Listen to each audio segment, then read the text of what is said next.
My background is city government. I spent 40 years being a city manager. I was city manager at Cortez. I was a university administrator, and I have a degree in history and a master's in political science and history, so it interested me.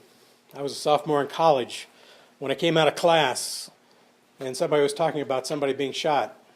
It was in the days we didn't have TVs in our dorms. There was only one TV on campus, was at the university center. I walked over there, and that's when Walter Cronkite took off his glasses and said, "He's dead," which was 1 o'clock Central Time, 2 o'clock Eastern Time. That all happened 50 years ago today at 1 p.m. The shooting took place at 12:30.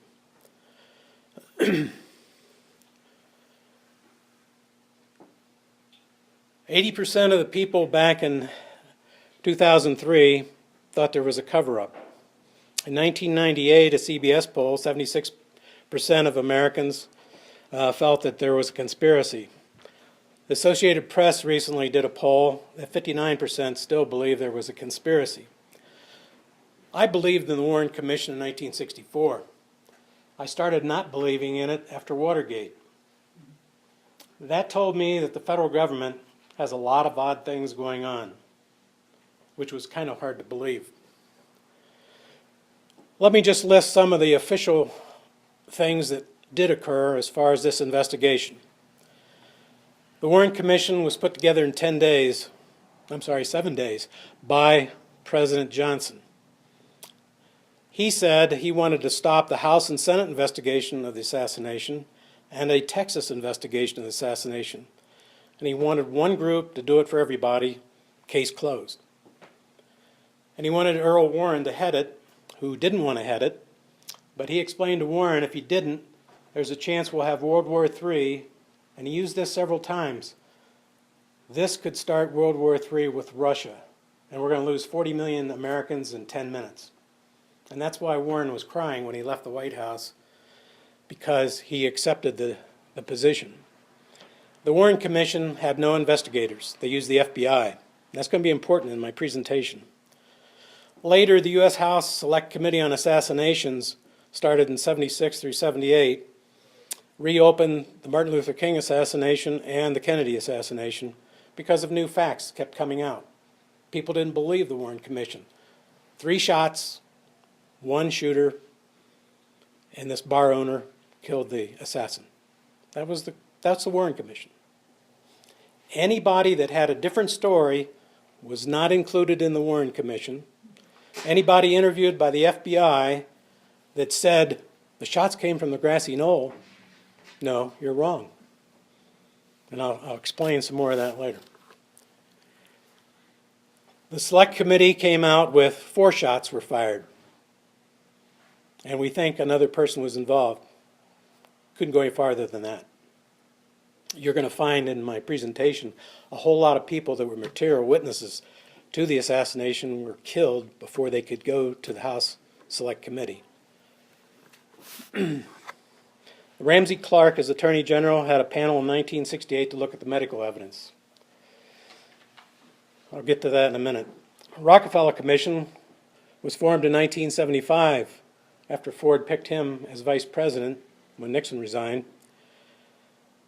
to go over the CIA illegal activities that took place inside the United States. You know, the CIA is only allowed to operate outside the U.S. So there was the Rockefeller Commission. More importantly, the Church Committee was looking into illegal activities both by the CIA and the FBI after Watergate. Then there was the JFK Records Act passed in 1992, but President Herbert Walker Bush refused to appoint the committee. President Clinton appointed the committee. They finished their work in 1998 and released 60,000 new documents, 4 million pages of classified material. The rest is going to be released in 2017. Some is still being sealed because of objections from the CIA and the FBI. Jim Garrison had his investigation as a DA in New Orleans in 1967. and Clay Shaw was acquitted in his trial in 1969. The JFK film in 1991 by Oliver Stone reopened a lot of questions and was the reason for the Records Review Committee. As I said, in 1964, I believe the Warren Commission. Single assassin, a lone nut, Jack Ruby wanted to save Jackie coming to Dallas for a trial. Made sense in 1964. The tragedy I want to talk about tonight, there's two tragedies. The assassination, of course, terrible event. And the second tragedy was not uncovering the second plot, the cover-up, and what occurred after the assassination. In my role as city manager, I was director of public safety of the city of 70,000. We had 6 to 10, 12 homicides a year. Over a year, 2 years' time, we cleared all those cases every year. This case is not cleared. You need means, motive, and opportunity. And unfortunately, what's a problem in this case is several agencies, several individuals all had the means, the opportunity, and the motive to commit this crime. And I'm sorry the mainstream press keeps ignoring it, especially after the Records Review Board has released hundreds of thousands of documents that are very interesting, to say the least. The only sad thing about this whole incident now, we're going to talk about a lot of people here. They're all dead. We can't indict any of them. That's the sad part to me. I wish it was different. I wish this stuff came out in 1964. To understand the assassination, you got to go back to 1960. And we'll even talk about some things before that. It was a close election. The mob helped Kennedy, Joe Kennedy. Joe Kennedy wanted his sons to be president very badly. Joe Jr. was killed in World War II, so the next person was Jack. Joe had some mob help in West Virginia in the primaries to defeat Herbert Humphrey. Later, in the next Nixon-Kennedy debates, or election, it was a very close election, and the mob obviously helped in Illinois. Joe Kennedy was friends with Meyer Lansky, Frank Costello, Johnny Rosselli, mob kingpins, because Joe was involved in illegal importation of booze during Prohibition. And he's also involved in a lot of other things. One of the things, he made promises to the mob. If Jack gets elected, you'll rest easy. One thing I really admire both Bobby and Jack, they didn't care what Joe said. They weren't going to do it. Several factors made Kennedy a threat to various groups. CIA, the Joint Chiefs, Big Oil. He was wanting to get rid of the oil depreciation allowance. And Jack read the book 7 Days in May, which a movie was later made. And if any of you haven't seen 7 Days in May, I recommend you go see that. Because Jack felt the same way as what occurred during that movie. And he even vacated the White House so it could be filmed in the Oval Office. The author of that book graduated from my school, Miami University in Ohio. What was the assassination? In my opinion today, it was a coup d'etat. Disposition of a government, sudden overthrow. It was an insidious subversion of the democratic process, which was the result of a criminal enterprise thinking they were patriotic. Well, what was the threat that John Kennedy had to the Joint Chiefs, to the CIA? Again, you got to go back to 1961. If you're old enough, and most of you are, you lived through it, think how things were different back then. Number one, the Berlin Wall was started on August 13th, 1961. Creepy kind of thing that occurred that we forget about. 1989, it's gone. Second big thing was the Bay of Pigs failure. The Bay of Pigs started under Eisenhower and Nixon. Nixon thought he was going to be reelected and thought he was going to run the operation. So he was in on it from the beginning. It's interesting in the debates when Kennedy said, "You haven't done enough for Cuba," Nixon couldn't come out and describe what he was planning. That was a true story. What's come out in the last few years, which I didn't know about before, was the CIA knew this Bay of Pigs would fail without military support. They told Kennedy, we don't need your support. We can do it with these troops from these places, Guatemala and others. The U.S. won't be involved. As soon as they land and a revolution takes over inside Cuba, we're there. Kennedy said, okay, but I'm not putting any U.S. military in this. They said, okay. After the Bay of Pigs started, the CIA called Kennedy. We need your help. We need air cover. We need air support. Nope, can't have it. Told you no. The invasion failed. They were all rounded up. Many were killed. That turned the CIA against Kennedy. It also turned these Castro Cubans that were trying to overthrow Cuba, Castro, also against Kennedy. The next big event was the Cuban Missile Crisis.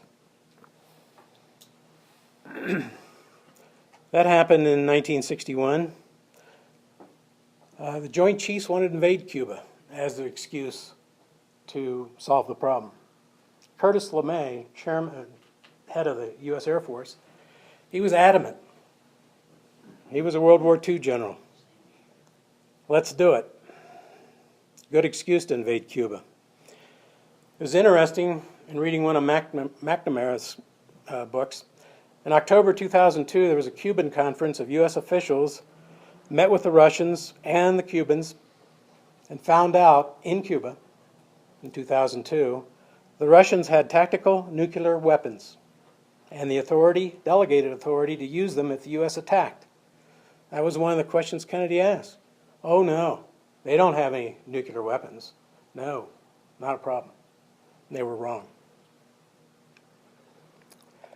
After the Cuban Missile Crisis, Kennedy thought, and if you watch the recent movies, it's pretty accurate on what occurred during the Cuban Missile Crisis. We were close to World War III.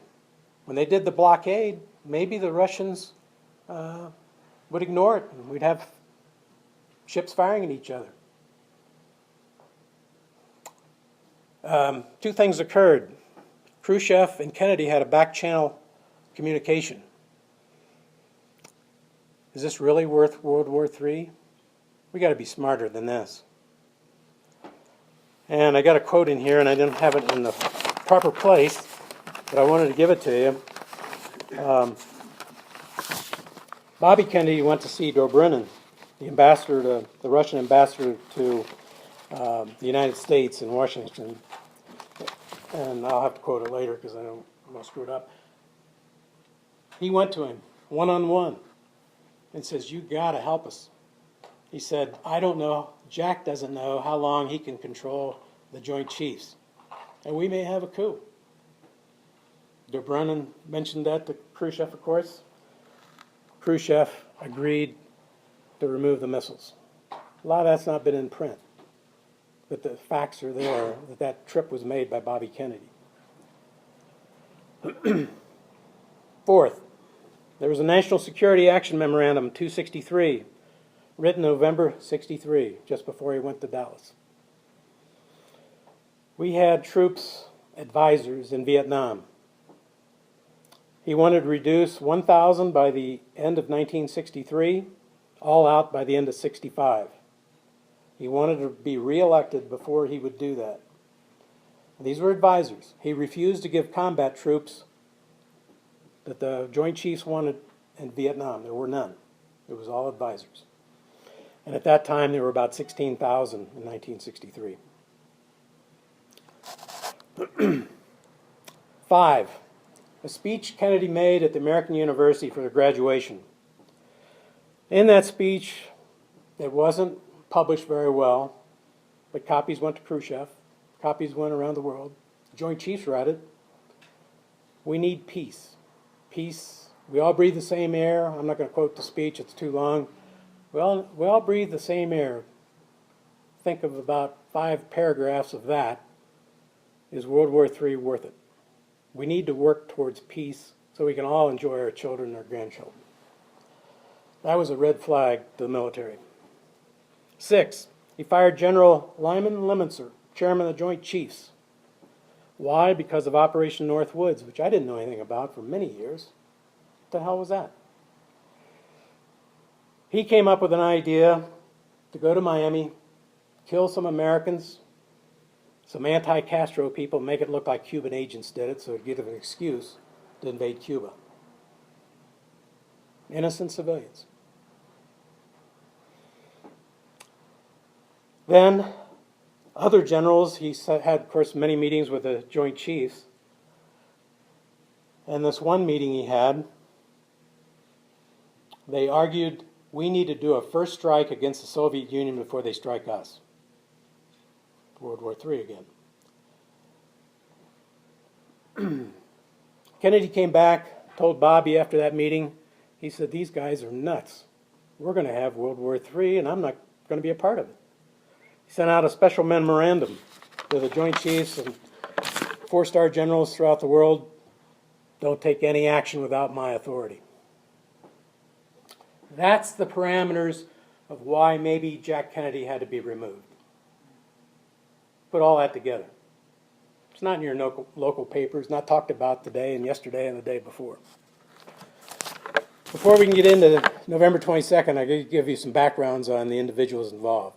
First, let's start with Lee Harvey Oswald. Born in New Orleans, 1939, enlisted in the Marine Corps in 1956, radio operator at a highly classified Japanese base where the U-2 flights took off.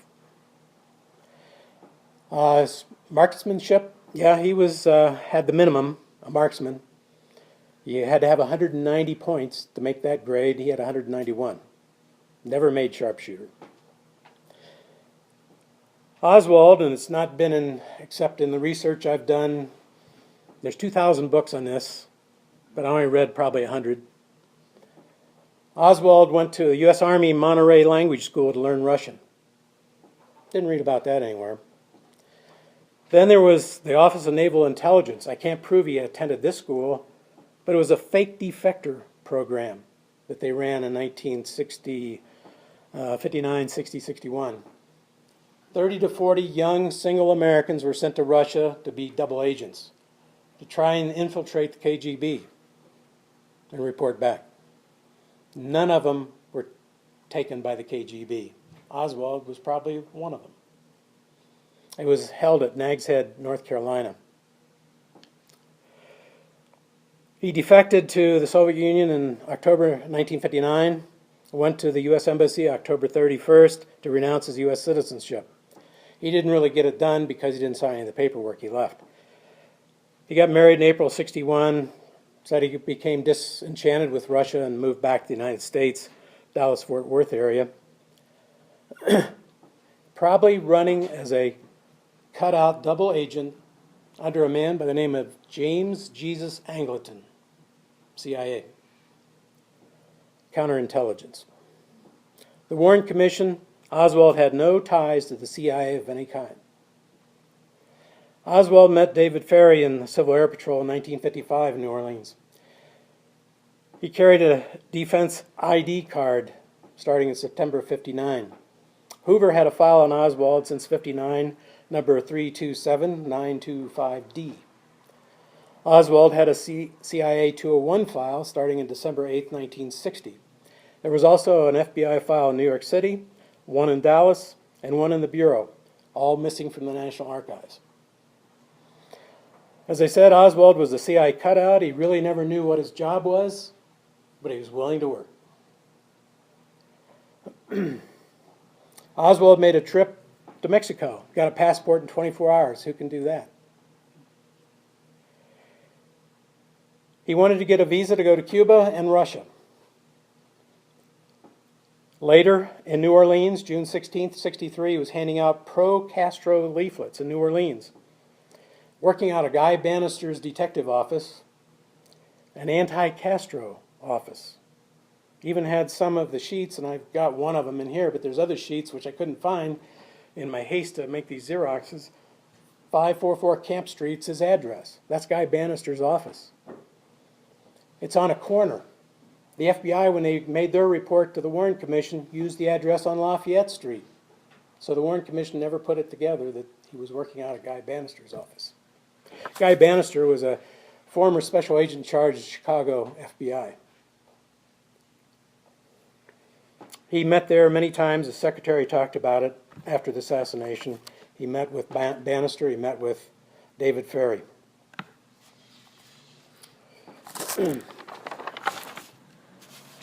The idea was set up a legend for Oswald, in my mind, that he was, in some future event, some big event, he was going to be a pro-Castro individual, American citizen, and so when the assassination took place, they had a ready-made person passing out pro-Castro leaflets, said he was a Marxist, and defected to Russia. It all fit. This legend was starting to put together years before the assassination. Here's the letter I wanted to find. On November 8th, 1963, the Soviet embassy in Washington, D.C. got a typed letter. Oswald never typed anything. It was always handwritten. Crudely typed and misspelled, signed Lee H. Oswald, about his meeting with Kostakov, a KGB colonel in Mexico City. And according to Clarence Kelly, FBI director in 1973, he was the Russian in charge of Western Hemisphere terrorist activities, including assassinations. The letter makes it look like the Soviets are behind the assassinations. As soon as they read this letter on November 8th, they had some real concern. Secondly, on November 22nd, they went crazy. Same guy wrote us a letter. Again, it makes the U.S. first strike against Russia possible. But the conspirators, by that time, decided, we got the best thing, a lone nut story going. We'll stick with that. So a lot of background work went to waste in some respects. Senator Schweiker of Connecticut said Oswald was a tool of American intelligence. The Warren Commission was a total cover-up. Oswald was recruited by the FBI from the CIA. Not in any great form, but Oswald worked providing information, $200 a month. As I mentioned, Oswald was at the U-2 base in Japan. They ran the U-2s from 1956 to 1960, 28 flights, before Oswald's defection in October 59. The next flight was April 1960, was successful. The next flight, May 1st, was shot down, and that was the flight Eisenhower told him not to make. He had a summit coming up with Khrushchev. Who's really running the government? They went anyway. The summit was destroyed. They didn't have it.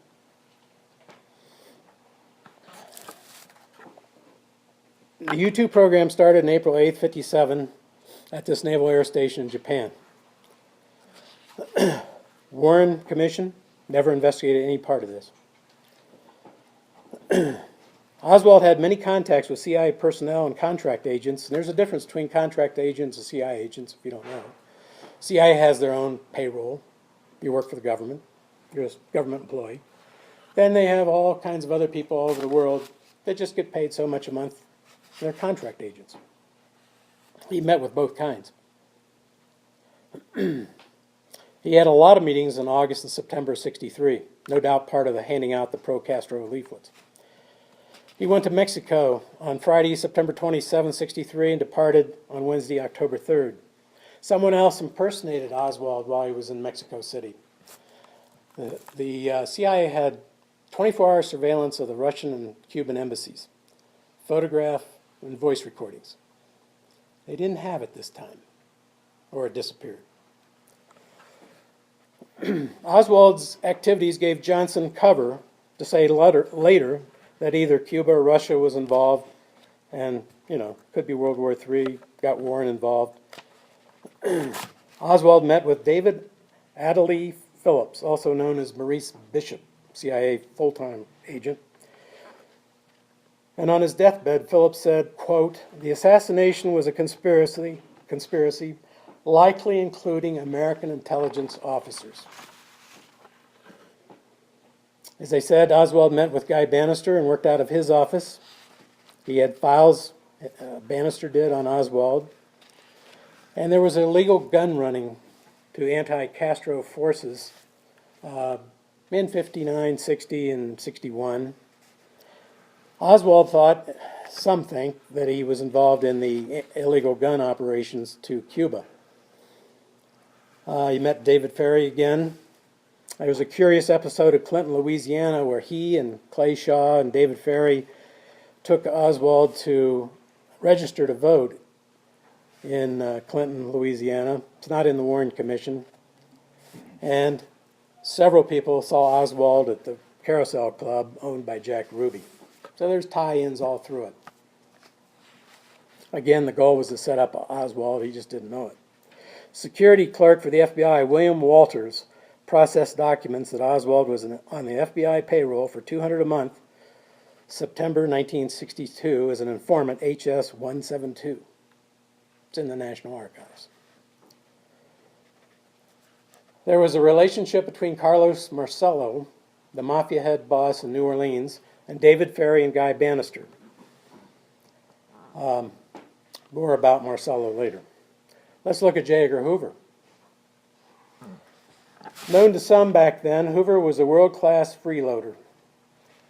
He was friends with Frank Costello, mafia. Frank fixed races at Del Mar at La Jolla so Hoover could win his $5 bets.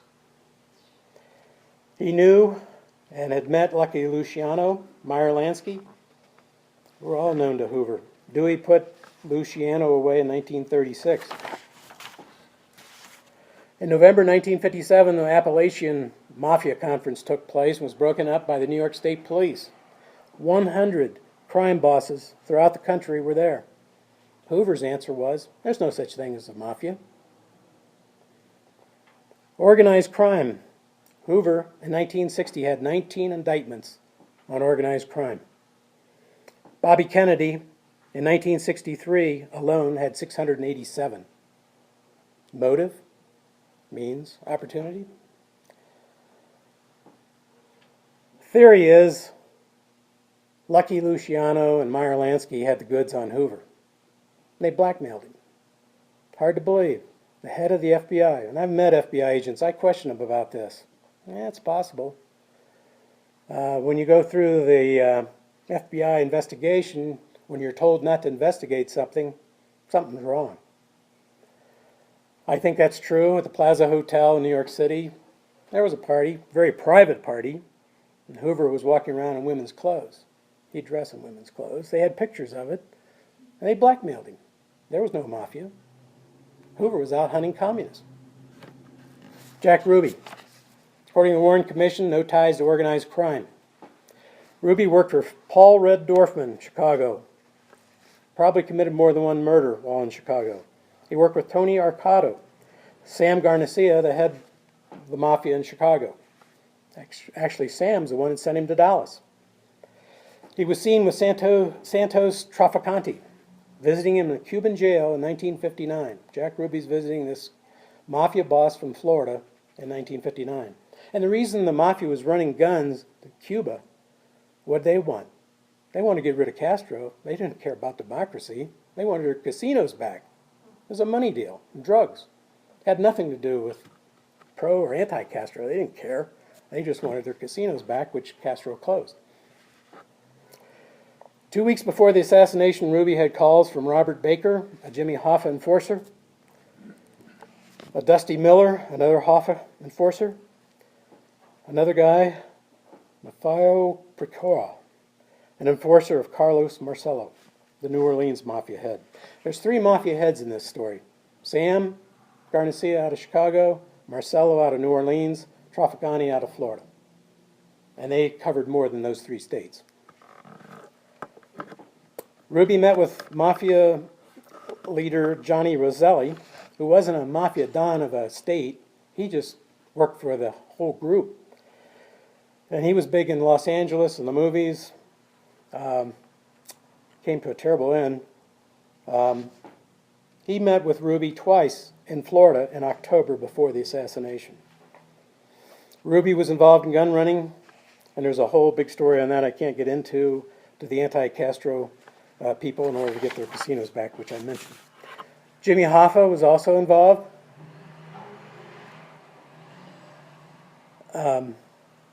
There's Rackets hearings that you go back that Bobby Kennedy was involved as the inquisitor.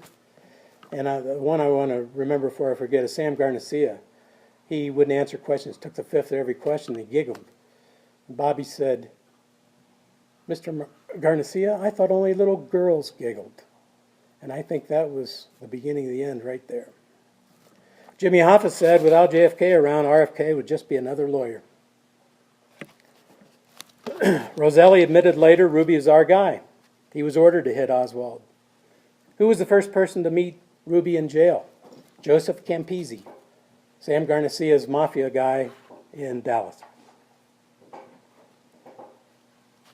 In 1962, Santos Trafficani told Jose Ailman that, quote, Kennedy is not going to make it to the next election.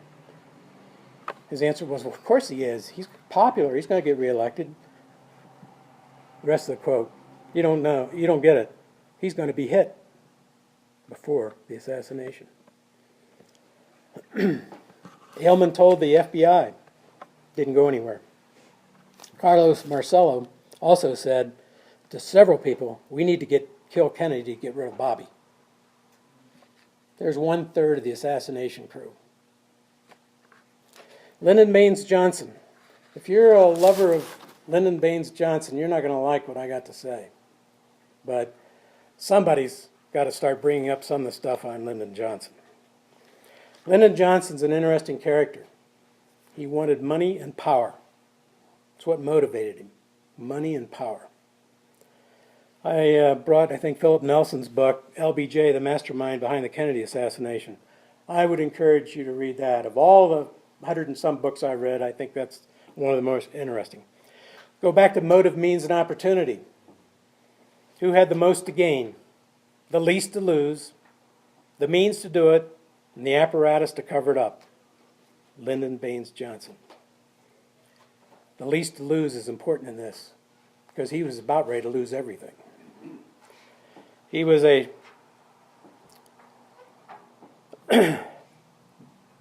psychotic sociopath personality capable of rationalizing the action necessary. Ed Clark was his Austin lawyer that set up a lot of the activities behind LBJ. It's interesting to note in World War II, he was a congressman. He volunteered to go to the Pacific Theater. He got a Silver Star. He got a Silver Star to ride on a B-26 as an observer. They didn't do anything. They flew out and flew back. He's the only person on the plane that got the Silver Star. And the other men on that plane were pretty upset about it. MacArthur said, just help me back in Washington.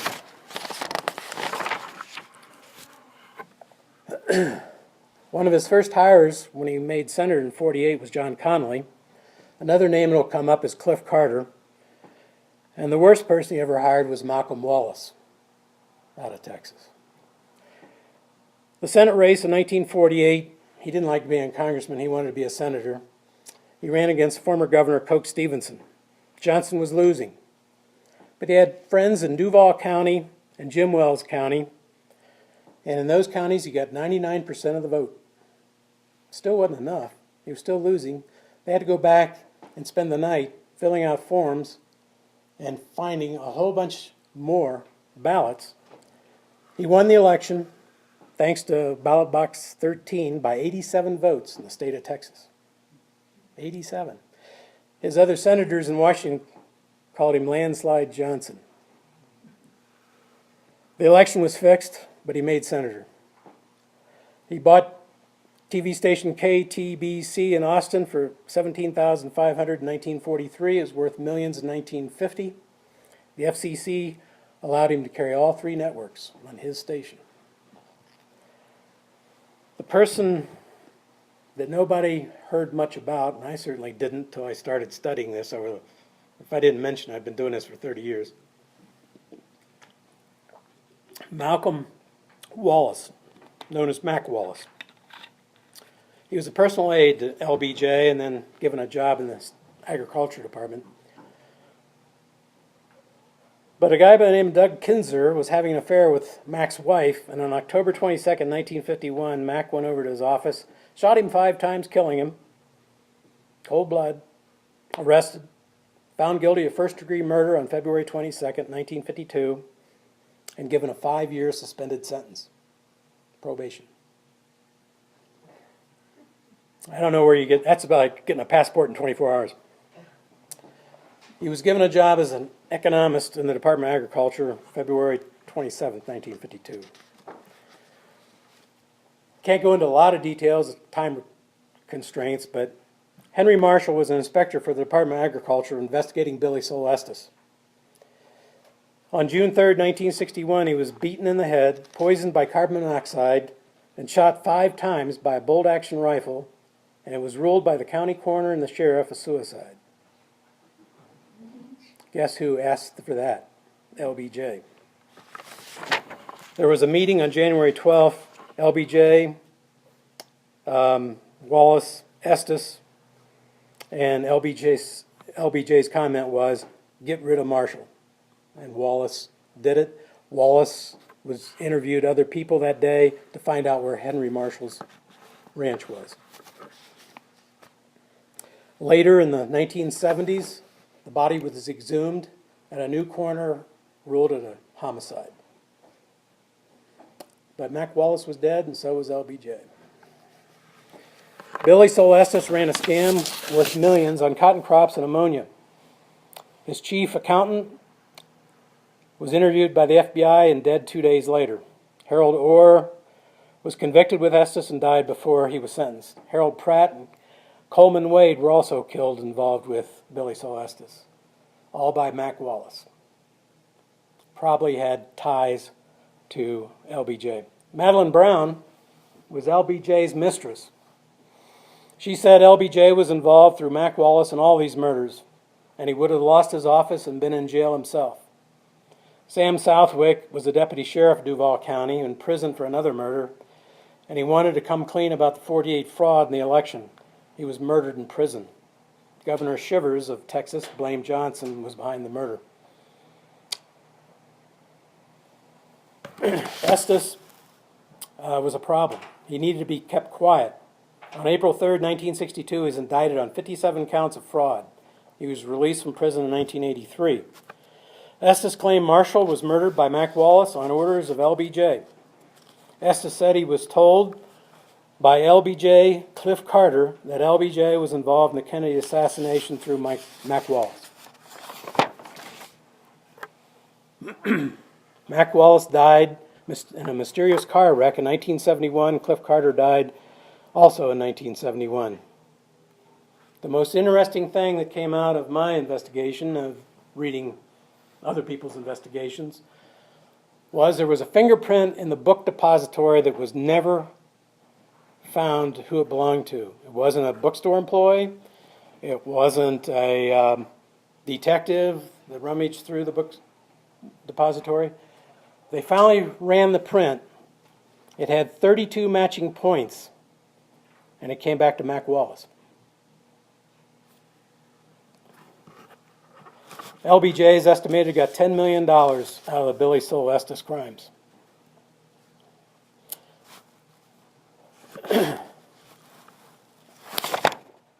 I'll go to a couple other problems that LBJ had. Bobby Baker. He was hired by LBJ in 1955 as Secretary of the Senate, Majority Leader. He started a quorum club, and there was just something on the internet yesterday about the quorum club at the Carroll Arms Hotel. He was paid $19,000 a year. In 8 years, he was worth $2.1 million. He hooked up congressmen with girls as one of his side jobs. He hooked up an East German spy, Ellen, I don't know how to pronounce it, Romatesh, with JFK. She was a beauty queen. And this report I just saw yesterday, Gerald Ford went out with her too. Also, Johnny Roselli picked up Judith Campbell, who was Garcia's girlfriend, and JFK had an affair with her for some time. Until Hoover went over to the White House and had the recordings, had the information He says, you got to knock it off. She's an East German spy, and this other girl is Garcia's girlfriend. But what it did for Hoover was they wanted to fire him. Bobby hated him. Jack hated him. He got his job. He kept his job. And that's how Hoover survived all kinds of problems with Nixon and Johnson and others. He had the goods on everybody. Bobby Baker later went to prison. TFX scandal. I'm only mentioning these things because what's going to happen to Johnson in 1963. The successor aircraft for the F-105 tactical fighter, the military wanted Boeing, LBJ wanted General Dynamics, Fort Worth, Texas. It was worth, the plane was $400 million more than the Boeing plane, and the military thought the Boeing plane was a better plane. Oh, the F-111, as it was called, went to General Dynamics, and LBJ pocketed $100,000 from General Dynamics. And now, unless LBJ became president soon, the Bobby Baker, Billy Sol Estes cases in the Senate, they were investigating this in the Senate. They were going to force him to resign, and he'd probably end up in prison. That's how tough it was on LBJ. On November 19, 1963, Kennedy told his secretary, Evelyn Lincoln, that LBJ would not be his running mate in 1964. He was going to ask Governor Terry Sanford of North Carolina. Bobby Kennedy sent word to Billy Sol Estes if he would tell all, he would free him, and Estes refused, mainly because his 5 cohorts were already murdered. In the midst of all this, as I said, we had the Bay of Pigs and it failed. Bobby Kennedy still wanted to get rid of Castro, and he started this Operation Mongoose, working with the CIA to overthrow Castro. They had a special group called Special Group Augmented, and they created Task Force W to execute it. Bill Harvey of the CIA, who was, some people said, the James Bond, but he really wasn't. He was a wild man, though. And they called him Wild Bill Harvey. And he worked for Helms and Angleton. They went out and contacted Garcia and Trafficani, hired the mafia to kill Castro. And what's Bobby Kennedy doing? Spending his lifeblood trying to put the mafia in jail. Didn't know the CIA was doing this. Found out later. He found out and he told them, there's no way you can do this. It's got to be stopped. There was a program, AMLASH, in Miami, the CIA program to get rid of Castro. ZR Rifle was the assassination team. QJ Win was the assassin, and Jamwave was the station to do all this by the CIA. They ignored Bobby Kennedy. They continued using the mafia.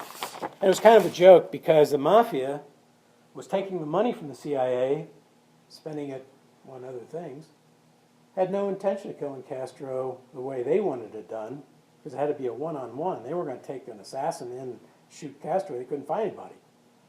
They did try to use poisons and some things, but everybody chickened out. So nothing ever happened with that program. But it put this Task Force W and Harvey in with the mafia. The other 2/3 of the assassination.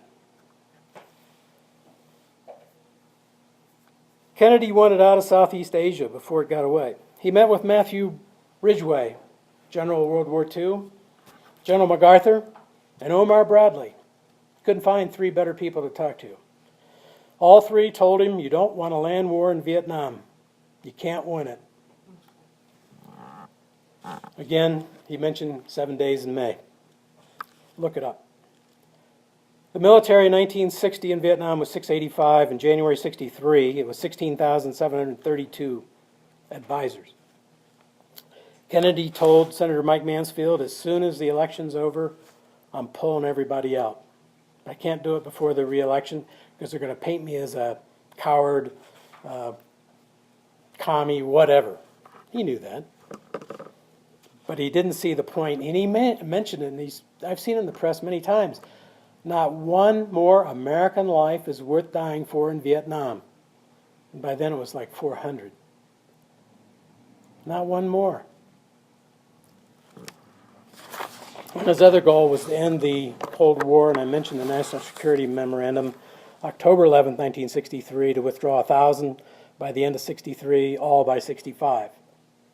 Then he went to Texas. In the fall of 63, he didn't have real control of key men in his administration. The Joint Chiefs, the CIA, Hoover, the Cuban exiles, or the Vice President. That's a pretty big load to have against you. It's in dispute about a party November 21st, the day before the assassination, 1963, at Clint Murchison's house. He was a big oil guy in Texas, tight with LBJ.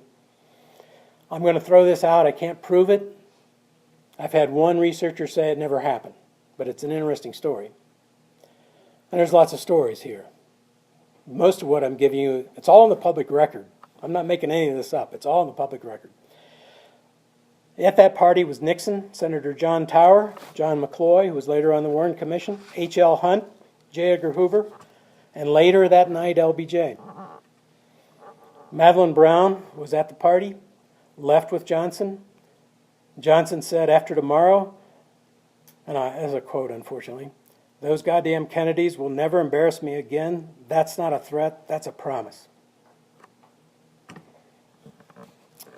The big event, that's what the CIA called the assassination.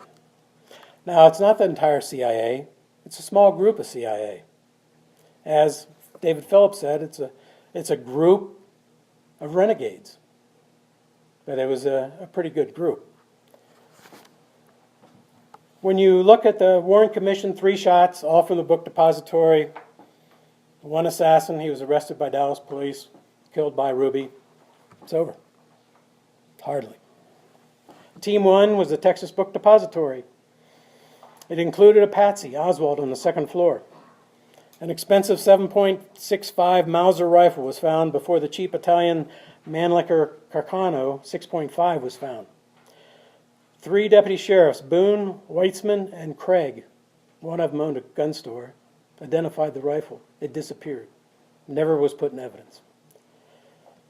The description on the ground, one person, I'll get his name to you later, identified 2 people at the window. And he identified David Morales, CIA, and Mac Wallace, friend of Johnson. Team 2, the Grassy Knoll, French, Corsican assassins, donated by Bill Harvey, CIA.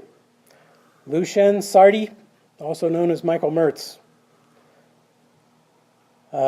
He was deported from Dallas 2 days after the assassination. Team 3, Daltex building, Eugene Hale Brading. He went to see H.L. Hunt on the 21st. He used the name of Jim Braden when he was arrested. He was checked out, arrested after the assassination. They never put who he really was, the Eugene Hale Brading. Also included was Chuck Nicolotti and James Files from Sam Garnacia's. So what you had was, they were representing Garnacia, Marcello, and Traficante. All 3 sponsors, the CIA, the Mafia, and Johnson, contributed someone.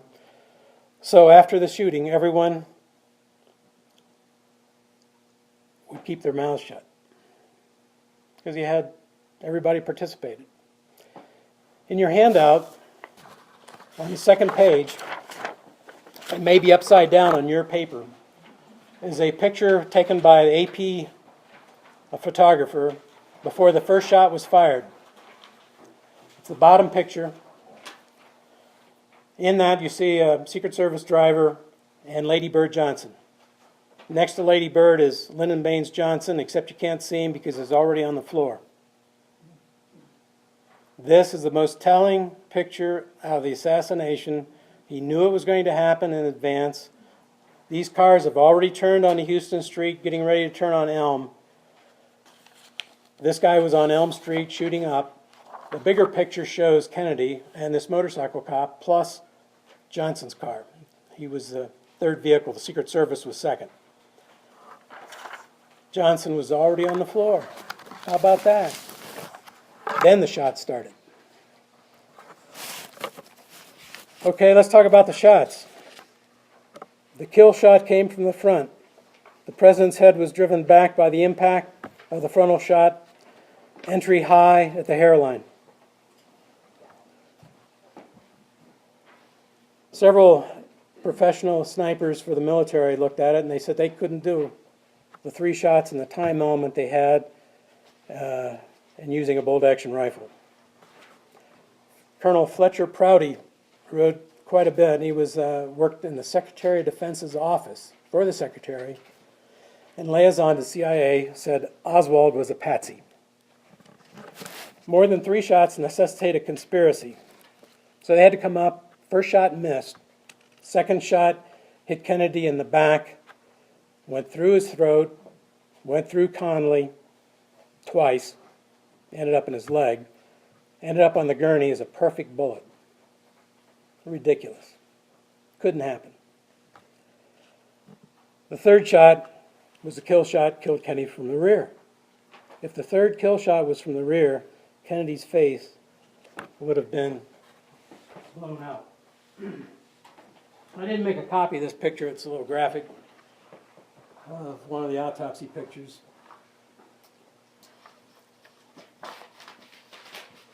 Kennedy's forehead was totally there. If that shot came from the depository of the Dowtex building, his face would have been obliterated.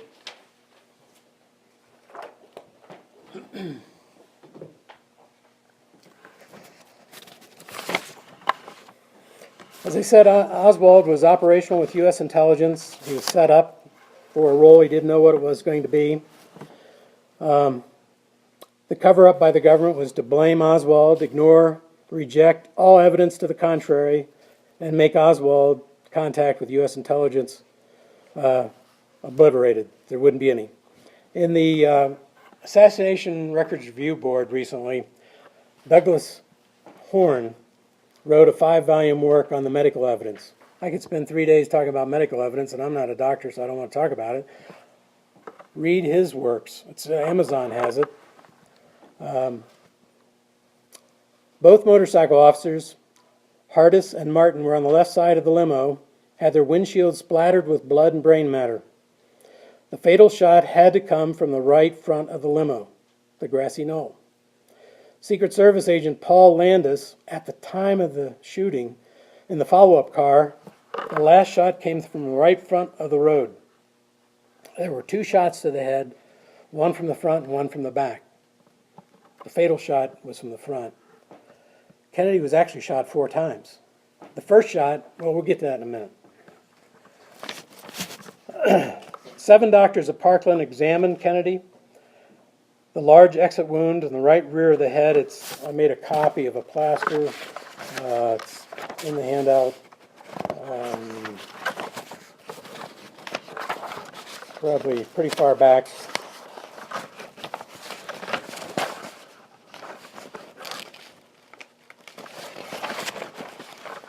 Let's see. About halfway. Okay. I didn't number the pages. Yeah. And the Xerox isn't very good. That's a pretty big hole. Half his brain missing, half of his back of his head missing. 7 doctors at Parkland saw a large exit wound at the right rear of the head. 80% of the eyewitnesses to the murder of Kennedy said the fatal shot came from the west. Oswald was in the east.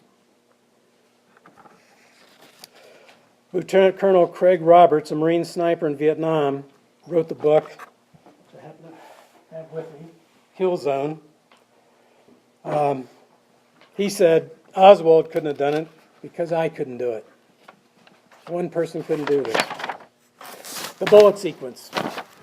Well, there's a lot of discussion and your thought, my thought, whatever.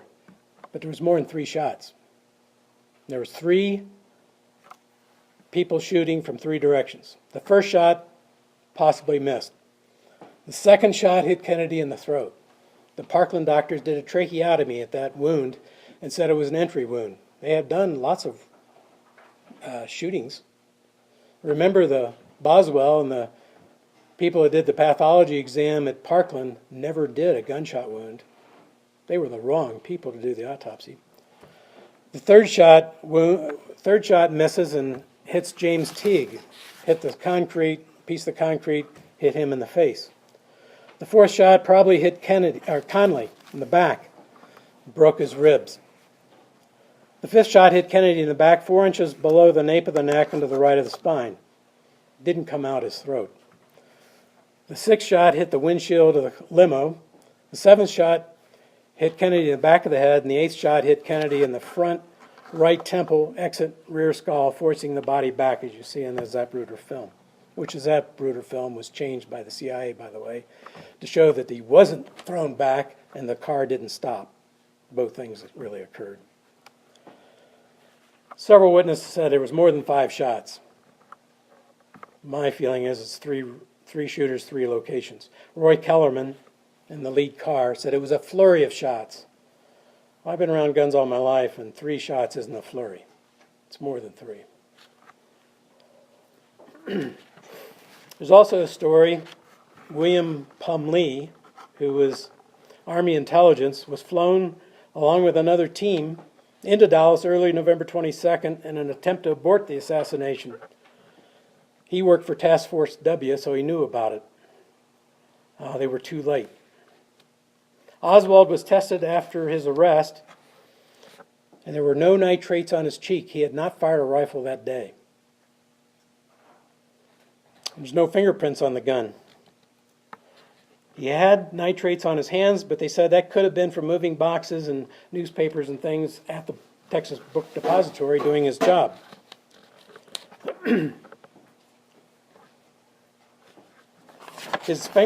Oswald's fingerprints did get on the rifle, but let's look at this fact. The rifle was examined by Dallas police, no fingerprints to Oswald. It was sent to Washington, D.C. at Quantico, no fingerprints. It was sent back to Dallas. The most interesting part I ever heard was the FBI went to do fingerprints of the corpse at the funeral home of Oswald, and while they were there, they did the palm print, put that on the rifle. That's how the print got on the rifle. The Warren Commission. The Warren Commission was not to find out who killed Kennedy. The purpose was damage control. And I like this. The commission was to agree to a preordained set of conclusions and findings. Oswald and Ruby each acted alone, this is a quote from the Warren Commission, without advice or assistance, and that no conspiracy determined the actions of either man.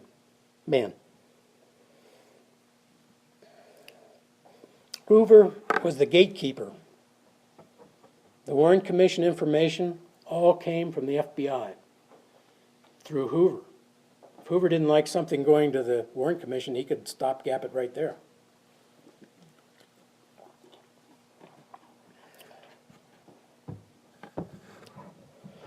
The Warren Commission didn't publish the dissenting opinions of the people that disagreed with the outcome that were on the commission. Give you one, for example. Johnson appointed Dulles, former CIA director that Kennedy fired, to the Warren Commission. Fired him after the Bay of Pigs, along with Bissell and the assistant director, whose brother was the mayor of Dallas. Dulles knew all about the assassination and mafia operations against Castro, never told his fellow commission members. Wouldn't you think that's something they ought to know? They're investigating how maybe that group of assassins turned around and killed our president? They had no idea what the CIA was doing. Former Warren Commission lawyer Burt Griffin, now an Ohio judge, said, "What was most disturbing to me is the 2 agencies of the government, the FBI and the CIA, that were supposed to be loyal and faithful to us, deliberately misled us," quote, unquote.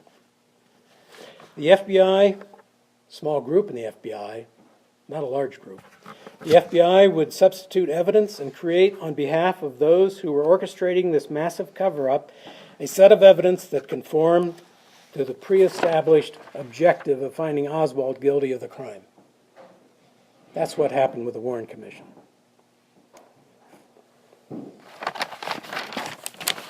By the way, I wanted to mention the bullet, that pristine bullet that went through Kennedy and through Connolly. That's a 160-grain bullet. When they found it on the gurney, obviously somebody put it there. Didn't come out of Connolly. It weighed 158.6 ounces. Now, if any of you did any hunting and you shot an animal and went through a bone, you might lose a little more than that going through two people and through ribs.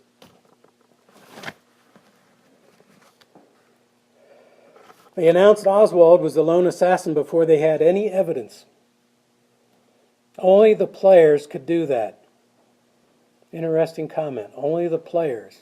The people running the show could do that. Johnson wanted to stop the congressional and Texas investigations right away. Diversion to more information to substantiate what I've been saying is E. Howard Hunt. E. Howard Hunt was supposed to be in Dallas. He said he wasn't. E. Howard Hunt was involved in the Watergate burglary. E. Howard Hunt was a CIA operative for 30 years. He told his son, St. John Hunt, in a book called The Bond of Secrecy. It's a little book. I thought it'd be better than what it was, but it has a few facts in it. On his deathbed, he was dying. He came clean, I think. This is a quote from the book. LBJ had the money and the connections to manipulate the scenario in Dallas and is on record of having convinced JFK to go to Dallas. He tried to convince JFK to change passengers in his car, which is true. He had a big argument the night before in the hotel with Kennedy. I want Connally in my car, and I want Yarborough in your car. He hated Yarborough, who's a senator from Texas, and so much the better if he gets shot. But Connally's my buddy. He said, no, he's the governor of Texas. He's riding with me. He couldn't get the passengers changed. Bill Harvey wanted to be the CIA director, and Johnson could make that happen. LBJ could use Harvey because he was corrupt. LBJ and the military-industrial complex viewed Kennedy as a threat. Harvey was the head of Task Force W to kill Castro. He used the mafia, as I mentioned, in the Jamwave episodes. Harvey had a patron, Richard Helms, Deputy Director of Plans. Between Helms and Harvey and Johnson, they could put this together. And then later, LBJ made Helms CIA director. Johnson knew he was going to be dropped in '64 from the ticket. Time was running out. The CIA was worried that they're going to be disbanded. The CIA erased any link between the assassination and the CIA. According to E. Howard Hunt, Christian David turned down the contract on JFK. He's the head of the Corsican Mafia, too dangerous. Accepted by Lucien Sarti, a drug trafficker who was killed in Mexico in 1972, he said, on orders from the CIA. Sarti wore a Dallas police uniform. Jean Hill, an observer on the grassy knoll, when she heard the shots from behind her, turned around and saw a man with a rifle and a Dallas police uniform. Guess who he was? A Frenchman. Hunt listed the following: Johnson, Cord Meyer, the CIA, David Adderley Phillips, who I quoted before, CIA, Bill Harvey, CIA, Frank Sturgis, contract agent for the CIA, and David Morales, a CIA assassin, and Lucien Sarti, the Corsican French mafia guy, as the hit team, that in on the assassination. Cord Meyer was pretty high up in the CIA, and his wife was having an affair with JFK in October of 1963 and 62. No, take it back. Don't have the date on the affair. But she was having an affair. On October 12, 1964, she was found shot to death in a park in Georgetown. Professional hit, never solved. Her sister, who was married to Ben Bradley, the Washington Post editor, assistant publisher, they went over to her house the night of the murder. They ran into somebody in the house going through her things. James Jesus Angleton from the CIA. He's looking for a diary. Madeline Brown, the mistress for LBJ, said LBJ was in on it. Billy Solestis in prison said he was in on it. David Morales, the CIA assassin, admitted before he died that he was in on it. Hoover and Johnson controlled the investigation. Mary Meyer, before she was murdered, called the Warren Commission a total cover-up, never mentioned the Castro murders or the Castro plans to murder Castro. Got that screwed up. David Adderley Phillips met with Oswald in Dallas in September '63 to continue the legend, probably to make sure that at some point he'd get this job in the bookstore. David Morales says, quote, "Well, we took care of that SOB, didn't we?" Ruby told the mob, was told by the mob to kill Oswald so there'd be no trial. And that was a quote from Johnny Roselli. Some of this other stuff I put less weight into it, and this one I won't put much weight to it, but it's interesting because what did Officer Tibbet have to do with this? According to some, Roscoe White was a former CIA officer that joined the Dallas police, and he asked Tibbet to drive Oswald to the Redbird Field to get him out of town. That was before things changed and problems occurred. One theory is Roscoe White, who admitted to being part of the assassination when his son found his diary years later, killed Tibbet. His shirt was in the back of the patrol car, his uniform shirt. So they were going to meet up at some point, and maybe he was going to finish out his uniform. It wasn't Tibbet's, and they never could figure out whose shirt that was, a Dallas police shirt. But it was Roscoe White's. Oswald was in the Texas Theater at 1:15. Tibbet was shot between 1:10 and 1:15, 4 miles away. Several witnesses saw the murder of Tibbet. None of them could describe Oswald. None of them could pick Oswald out of a lineup. The National Photo Interpretation Center in Washington, D.C. was given a copy of the Zapruder film that night by the Secret Service, told to make 8x10 prints of each frame. Homer McCann did the work. He said in 1997 he thought JFK was shot 6 to 8 times from 3 different directions. Of course, that was ignored by the Warren Commission. He wasn't asked to testify. Robert Kennedy, always in my mind, is where's Robert Kennedy in all this? He just lost his best buddy, his friend. And I think that's one of the more interesting episodes of this. The first phone call he made was to Harry Williams, a Cuban working on this project to take Castro out. He said one of your guys did it, hung up on him. He sent an FBI agent, ex-FBI agent, who was working for him in the Department of Justice, Walter Sheridan, to Dallas the next day, find out what the hell's going on. He told Bobby it was a crossfire, 3 or 4 shooters, but agreed to the Warren report anyway. He would open up the case when he became president and controlled the White House. He couldn't do anything until then. And he was killed before that happened. Why did he sign the agreement? It's a short letter. I agree with the findings of the Warren Commission. Hoover met with him. They hated each other. Won't probably, unless we have time after questions, if you want to get into it. He had met with Marilyn Monroe that morning of Marilyn Monroe's death to break off the relationship between JFK and Marilyn Monroe and himself. Hoover was wiretapping her phones as well as the mafia.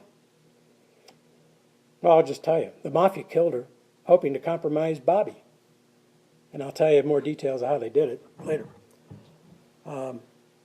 When Hoover confronted Bobby about being in her house the day she died, all this happened after the assassination, the meeting between Hoover and Bobby, he agreed to go with the flow. On December 18, 1963, not very long after the assassination, all FBI investigations ceased. No mention of David Ferrie, Carlos Marcello in the Warren Commission. Hoover, being the guy that is quick on his feet, 3 weeks after the assassination, if he didn't stop the investigation, he and Johnson would run the risk of one of their own investigators finding out about the real plot And it's interesting, the FBI never wiretapped Meyer Lansky or Carlos Marcello during Hoover's lifetime. What happened after the shooting? 90 witnesses interviewed by police, 58 said the shot came from the grassy knoll. Gordon Arnold was on the knoll, felt the shots over his left shoulder. Just came out of basic training. He hit the deck. Sam Holland, standing next to the underpass, saw white smoke above the trees of the grassy knoll. Many, many people smelled gun smoke at street level. If all the shots took place from the Daltex building and the book depository, you wouldn't be smelling the gun smoke. You smelled it from the grassy knoll. John Powell was an inmate at the Dallas County Jail. He saw two men with a rifle opposite the depository on the Daltex roof. That was the Mafia crew. He thought it was Secret Service. They ignored that. They being the FBI and the Hoover, or the Warren Commission. What's interesting, too, is no one ever determined who picked up Oswald's rifle at the post office. Now, if you're going to kill somebody, let alone the President of the United States, in 1963, you could go to any gun store in this town, say Texas, and buy a rifle. Why would you order a rifle out of Klein Sporting Goods in Chicago, put your name, though it was an alias, A.J. Heidel, and have it shipped to the post office so you could pick it up, so more people could identify you? He may have never ordered that rifle. The CIA probably ordered the rifle and sent it under that other name he used. And somebody else picked it up. They're supposed to keep the paperwork, but it was lost. The photo in the backyard, I think it's in your handout too. He was shown that, and he said, yeah, that's my face, but that's not my body. Somebody else superimposed my face on my body. He worked at a very high-tech photo lab in Fort Worth and knew exactly what he was talking about. Only 2 stores in Dallas sold the 6.5 bullets. Neither saw Oswald. Only 4 bullets were brought to the book depository. 3 shell casings were lined up after the shooting. 1 still in the gun. He wasn't going to shoot his way out of the Texas book depository. And as I said, no nitrates on his cheek. Oswald was downstairs at 12:15, seen by people in the book depository. The shots took place at 12:30, and he was in the lunchroom at 12:32. And the first police officer ran through with the person in charge of the building, said, who's that? He said, he's one of my employees. And the officer said, he was just sitting there, he wasn't panting, he wasn't out of breath. He didn't run 6 flights of stairs. Earlier, he was accused of shooting General Walker, a right-wing general. And that was a shooting with a .30-06, but a 14-year-old neighbor saw 2 guys in 2 cars pull up, heard the boom, didn't see the gun, and leave. Oswald couldn't drive. .30-06 was not the man-liker.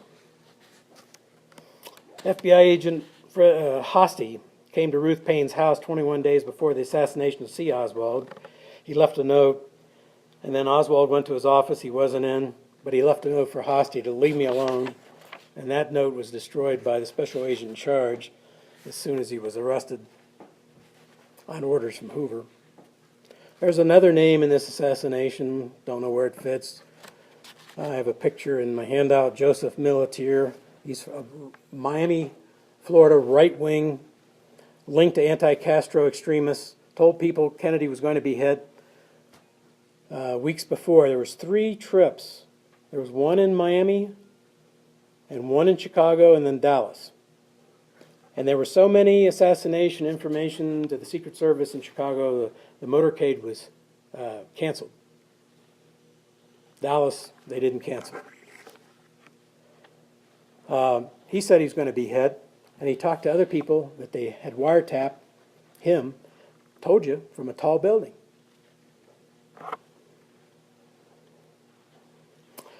Ruby somehow was tipped off to the transfer because it was delayed an hour. And he wasn't downstairs an hour waiting on the transfer. He got there at the exact time Oswald walked through the door. So somebody in the Dallas Police Department tipped him off. Oswald was arrested with David Ferry's library card, who worked for Carlos Marcello, Guy Bannister, and also ran guns to Cuba. Jack Ruby, Seth Kanner, an author, I didn't bring his book, but I read it, talked to Ruby at Parkland Hospital. Seth Kanner knew Ruby. The Warren Commission interviewed Seth Kanner. Never happened. You mistook him for somebody else. Ruby was in the Dallas Police Building, tried door 317, was turned away by another officer. Oswald was being interviewed in that room. They held a little mini press conference. District Attorney Wade, he said Oswald was with the Free Cuba Committee. Ruby was standing in the background. There's a picture in your handout. And he said, no, it wasn't that. It was the Fair Play for Cuba Committee. He corrected the DA, had a gun in his pocket. He was going to kill him that night if he could find him. Couldn't find him. They had him under wraps. If there was a conspiracy to kill Oswald, someone in the Dallas Police Department had to be in on it. As I mentioned, due to that transfer and other things that occurred. He roamed the Dallas Police Department without credentials, but the Warren Commission ruled there was no connection between Ruby and the Dallas Police Department or the Mafia. If you believe that, I got a Brooklyn Bridge for you. Ruby said in jail, quote, "Now they're going to find out about Cuba, about the guns, about New Orleans, find out about everything." Ruby told a doctor later, "The assassination was an act of overthrowing the government. I know who had Kennedy killed. He had been framed into killing Oswald." Anthony Summers had that interview. He asked 8 times to be taken to Washington. He was interviewed by Warren and Gerald Ford. Warren said, "I can't take you to Washington." He says, "I can't talk here. I'll be dead." The first visitor I think I mentioned was Joe Campisi, the Dallas mob. He died of cancer after his first trial was vacated. And 2 doctors met with him. They were former CIA doctors. And they ran the LSD program for the CIA. And several researchers think he was injected with cancer, and that's what killed him. Oswald was known by several that he admired Kennedy. H.L. Hunt was told by the Dallas police, "If I were you, I'd leave town." And he did for several months.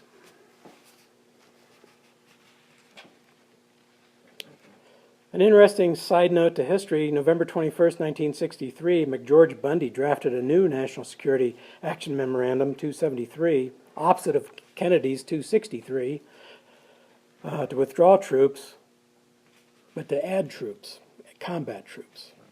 Why would he write something the day before the assassination if he knew, who's he working for, Kennedy or Johnson? Information came out immediately after the assassination and after Oswald was captured. And Fletcher Prouty, who wrote a lot of good books, worked for the Department, Secretary of Defense. He was in New Zealand on the 22nd, ahead of the newspapers in the United States, front page in the New Zealand papers, Oswald arrested for the assassination and details about his life. Now, how did they get that if that wasn't already pre-planned? It couldn't have happened any other way. The Vietnam War meant $220 billion to the military-industrial complex.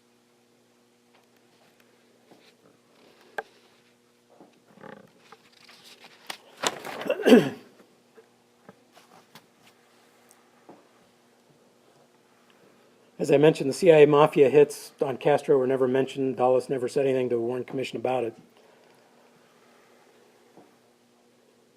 Ruby made over 111 calls to associates of Marcello, Trafficani, and Roselli and Hoffa in the 3 weeks prior to the assassination. There were 1,400 material witnesses to the crime. 83 died of unnatural deaths, 49 homicides, 7 suicides, 24 accidents, which were probably homicides, 3 unknown. 1 in 5 trillion would be the numbers to make that happen. It's probably why people didn't talk.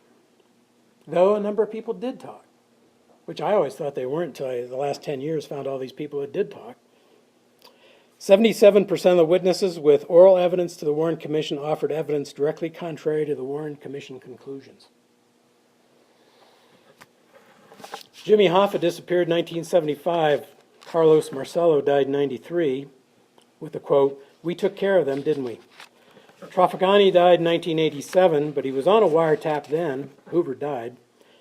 Talking to Marcello after the Garcia and Roselli killings, he said now only 2 people are alive who knows who really killed Kennedy, but nothing was done with the information.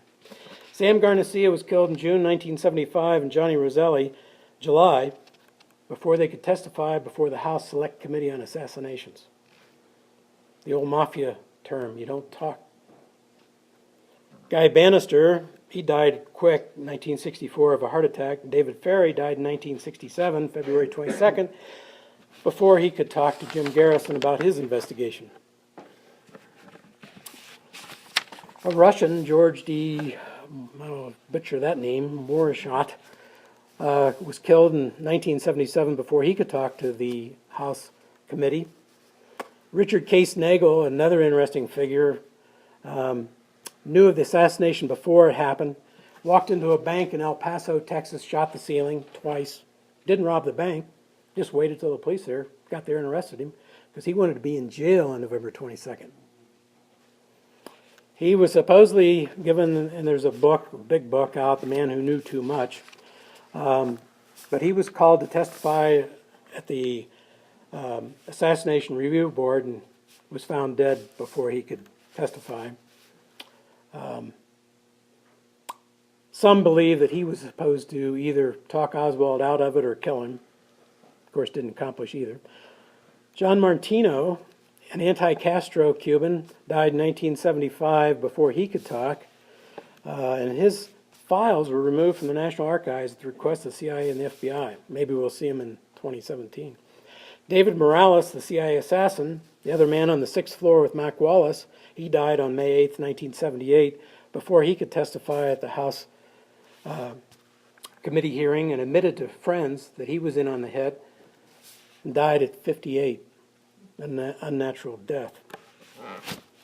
Arnold Rowland saw 2 men on the 6th floor. That was ignored by the Warren Commission because it should only see 1.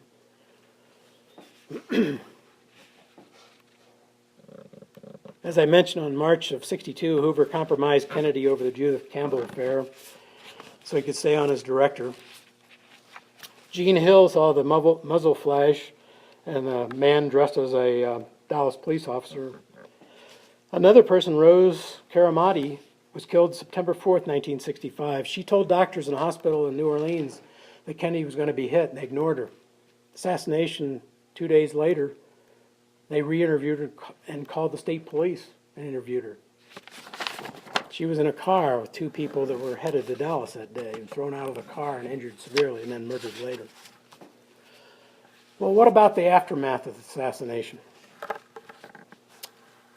Bobby Baker and Billy Solestis investigations were stopped in the Senate. Didn't want to impeach a new president, and there's no vice president. Of course, they go through the Constitution, Speaker of the House, and Speaker Pro Tem.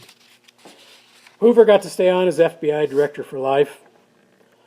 He and Hoover controlled the investigation. Cliff Carter called DA Wade several times, "Don't charge Oswald with a conspiracy. Simple murder." Then Johnson himself, the President of the United States, called Captain Will Fritz, the Dallas Police Headquarters, and said, "Close up your case. You got your man. There's no reason to investigate anything more." When we had murders, as I mentioned before, 8 to 10 a year, we talked to relatives, we talked to people on the street, we talked to anybody and anybody that had information on a murder. Nobody tells the police to say, "Shut down the investigation. You got your man." FBI agents in New Orleans were uncovering all kinds of stuff. Hoover said, "Shut it down." There were fake Secret Service agents on the grassy knoll, because if you remember some of the pictures, the motorcycle cops dropped their cycles and ran up to the grassy knoll. Stop. Guys with Secret Service credentials. Later, for Sorrells, the director of Secret Service in Dallas, we had no agents on the grassy knoll. They were all in the car behind Kennedy. Who were they? And during that time, they had very special IDs. They were made by the CIA and later made by the Treasury Department. And a Secret Service agent told me back then, all of our IDs were recalled and were issued new ones. No reason. Zapruder film was altered, so JFK was shot twice from the rear. Limo didn't stop. The JFK body was taken at gunpoint, which I can understand some of this. It wasn't a federal crime to kill the president at that time. It is now. Mrs. Kennedy would not leave the body. They wanted to get the body on Air Force One and out of Dallas. Secret Service forced their way out with the body. Now, there's another 3-day story we could talk about, which I'm not, on the autopsy records, photos, and x-rays that were destroyed, changed. People that took the photographs that reviewed them in the 90s, that wasn't the kind of paper we used in 63. I didn't take that picture. I didn't take that x-ray. That ought to open up this case wide open. Assassination Review Board reviewed it. The medical evidence was changed to prove the shots came from the rear only. Why? To prove Oswald was the person doing it. The Bethesda staff was put on gag orders. And part of this whole history of things is switching the body. It sounds ridiculous today. I'll just mention it in part. There's a book called Best Evidence. It's about that thick. And I could never figure out, the author, it came out in 84, 86, that the body was exchanged. This big, heavy 400-pound oak coffin you see going into Air Force One in Dallas. He says everybody was forced to come to the front of the plane for Johnson's swear-in, including Mrs. Kennedy, who really didn't want to be there. And there's a picture of those people. At that time, Air Force Two, identical plane to Air Force One, sitting next door, that's when a metal container was used to take the body out of the oak casket, put it in the metal container, put it on Air Force Two. I still didn't believe any of that. Somebody would talk about that. Well, what happened was Air Force Two left a few minutes after Air Force One, but leapfrogged Air Force One and landed almost 40 minutes ahead of Air Force One in the airport. Help me here. Andrews Air Force Base. And other people saw a helicopter leave that plane as soon as it landed.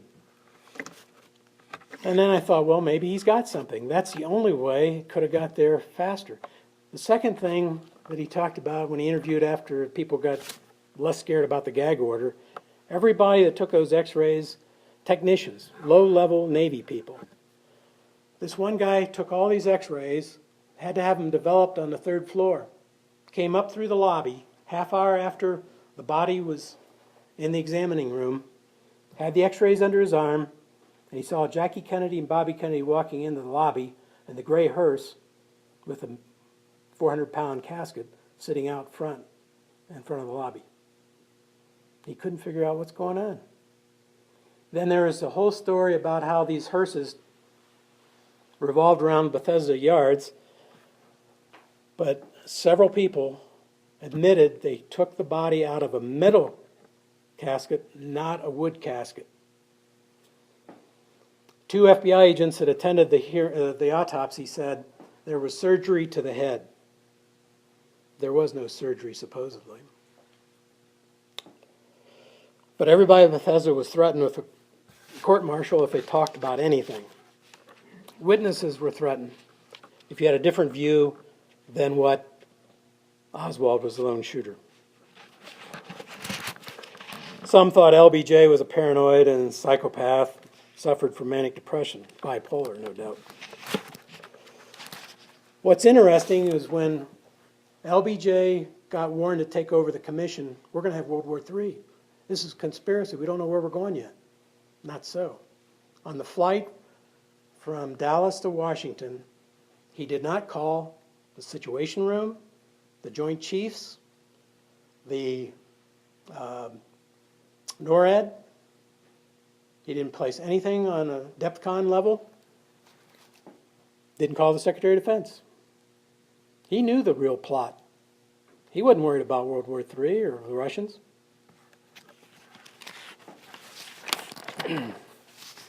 Nixon made a statement one time, the only difference between me and Lyndon, I wasn't willing to kill for it. And what happened after the assassination?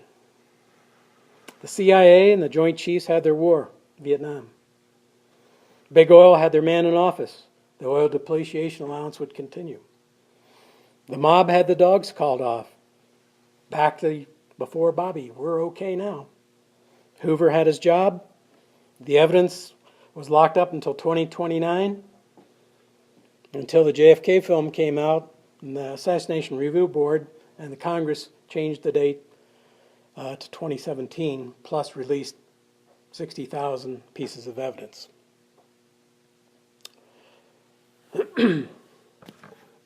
Senator Russell, Senator Cooper, Congressman Boggs, John McCloy, on the Warren Commission, expressed doubts about the conclusions of the Warren Commission. Their objections were not printed. In my opinion, it was a cover-up, and LBJ and Hoover changed history. It was a coup d'etat. And if Oswald was really guilty, why change the medical evidence to prove he was guilty?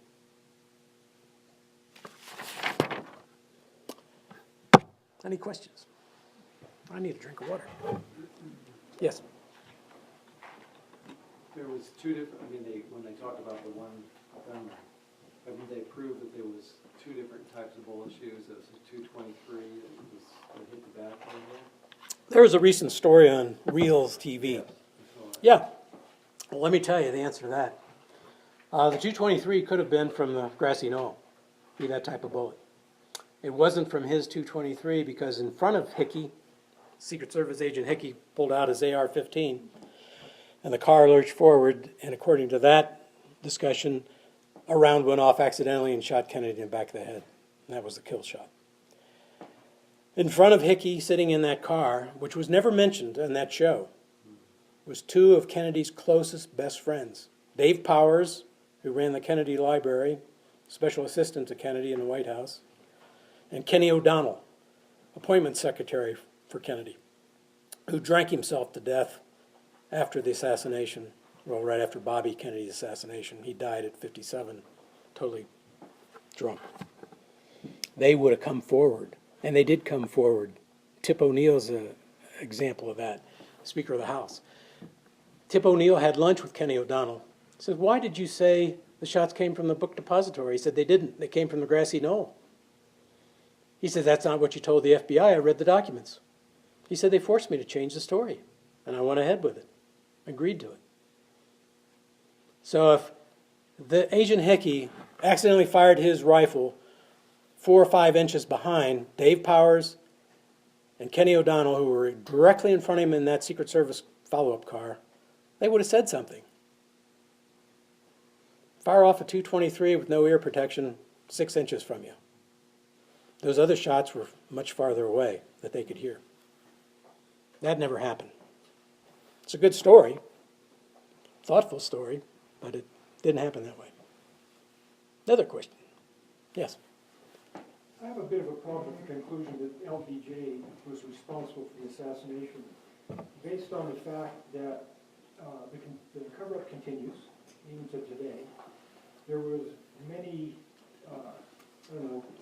venues where I don't think LBJ could have had access. For instance, National Archives, who have given out doctored evidence and false evidence, where I don't see how LBJ's reach could continue as long as the cover-up has continued.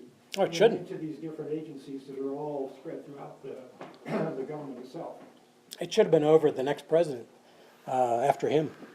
How does, okay, I have a hard time getting the connection between LBJ doing it and... LBJ didn't do it. Well, LBJ knew about it in advance. LBJ covered it up, was involved with the cover-up, and he certainly wanted to get rid of Kennedy. He knew he was going to be dropped, and Kennedy's going to serve 8 years. Okay. And then he's going to be how old when he runs in 8 years? And maybe Bobby might be in it for 8 years. I agree and understand all that. My problem is, for instance, the numerous deaths you referred to. Those took place over a number of years after Oh, yeah. the assassination. Yeah. How would LBJ be? Oh, I don't think he was. So who was carrying that out and why? Two people, two of the groups that were the most interested, the mafia and the CIA. But after the hit took place, why would they continue with the major cover-up and not just let it be known that, for instance, if LBJ died, that he was involved or something like that? Good question. Same question I have. LBJ was such a bad apple from Congress through Senate, let alone vice president and president. There wasn't a good bone in his body in my mind. No, I agree with that. But why people, there were plenty of people that could have come forward. That's the mystery of this whole thing. The ones that the CIA assassin that said to his best friend, yeah, I was in on it. His best friend didn't say anything before he died. So nobody got indicted. None of these people that participated, other than, if you did, like Roselli, he told a lot, but he got killed before. They cut his arms off, his legs, stuffed him in a 55-gallon drum, and he was supposed to be underwater for years, popped up because of the gases, and then they found the body. But he was murdered because he was going to talk some. They didn't know what he was going to say. But there was a group out there making sure nobody talked. LBJ told others that he was scared to death to get in that limo. He didn't know if he'd be the next guy sometime. He was very paranoid about dying. But I, like you, I don't know why some of these people that would have been involved, if there were 3 teams, well, several people didn't live very long afterwards. 200. So, and if you did know something, do you really want to get involved? And then there's plenty of people. Read this book. This was a colonel in the U.S. Air Force that knew a lot about it. There's another book on Kennedy by one of the attorneys that worked in this guy's office in Austin, who was privy to a lot of discussions about what LBJ did over the years, murders. And nobody went to the police over it. Oh, the police were corrupt. The poor agricultural inspector, suicide? Stayed there until after LBJ died. Mac Wallace died. Do you know when he died, by the way, LBJ? 77, during Nixon's term. Nixon was gone in 74. Watergate was 74. 77, I think, so maybe Ford. What exactly was James G. Singleton's role in this, do you know?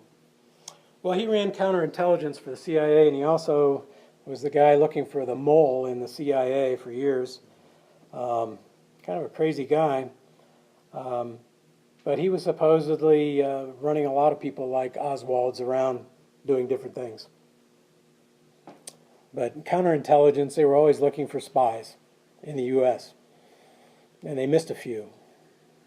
CIA had a big spy that was found out a few years ago.